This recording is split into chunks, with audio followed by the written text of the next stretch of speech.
Passate le stagioni autunnale e invernale, caratterizzate quest'anno da lunghe fasi di maltempo e fenomeni franosi sul territorio, l'amministrazione di Casarza Ligure si appresta a intervenire per il ripristino del manto stradale. Le riasfaltature inizieranno in primavera e riguarderanno le strade secondarie di competenza comunale, come via Tangoni e via Olivella Caminata. Ormai la nostra città è parecchio tempo che sta aspettando un intervento sulle nostre strade,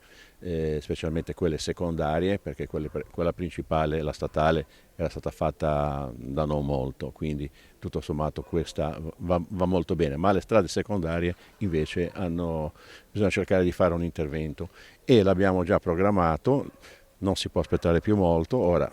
dato il tempo e purtroppo anche gli interventi sulle frane che abbiamo avuto in questi giorni e che sosterremo ancora, però diciamo che con l'avvento della primavera e tutto nel 2025 è nostra intenzione come amministrazione ripristinare tutte le strade malorate del nostro territorio. Nel frattempo, sul territorio comunale di Casarza Ligure proseguono altri interventi. Il principale è quello che interessa il torrente Petronio. Qui, dopo le conseguenze delle alluvioni avvenute tra 2019 e 2020, erano partiti nel 2023 i lavori per la messa in sicurezza del torrente, con 4 cantieri sul corso d'acqua e un finanziamento complessivo di 2 milioni di euro. I lavori ancora in corso all'altezza del Ponte Bigi e nella zona di Bargonasco e via Battilana termineranno entro fine primavera. Il risultato sarà il miglioramento della sicurezza idraulica non solo di Casarza Ligure, ma dell'intero comprensorio. Purtroppo diamo per scontato che il Petronio, visto che era stato oggetto di allargamento dopo l'alluvione dell'80,